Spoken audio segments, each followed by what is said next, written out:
Barangay, meron daw nagpa-sign from DSWD ng details, tapos ano yung kasalukuyang problema ni lolo at lola o ni nanay at tatay, yan po ay about senior citizen. Ano pong nangyari doon sa mga nakapirma sa DSWD, walang ayudang dumating para doon sa mga pumirma?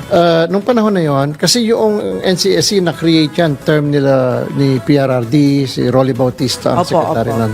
Opo. Ibig sabihin, yung mga programa na kagaya ng social pension, centenarian, AIX, ang nag-i-implement niyan DSWD. Okay. Sa dami ng trabaho ng DSWD, hindi nila naisip na gumawa ng database.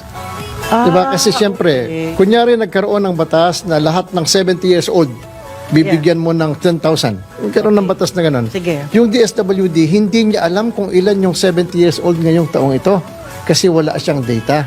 Kaya nung magkaroon ng NCSC, ang unang-unang ginawa namin ay yung nagpanukala kami na gumawa ng database ng lahat ng senior citizen. Ayun. So, kami yung nagpanukala na mag-fill up kayo ng senior citizen data form, isubmit sa amin. Opo. Ngayon, kung sakaling DSWD ang gumagawa nun, baka yun ay para dun sa social pension. Kasi yung social pension, sila pa rin ang nag-i-implement.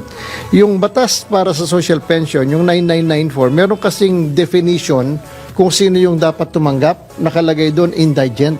Tapos nakalagay doon kung ano yung definition ng indigent.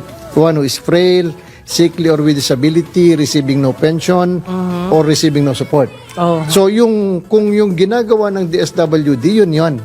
Now, hindi naman komo nag-fill up ka, qualified ka na. Ayun. Diba? So, kailangan nating bigyan naman ng, ng pagkakataon yung DSWD na dahil dun sa batas. Kaya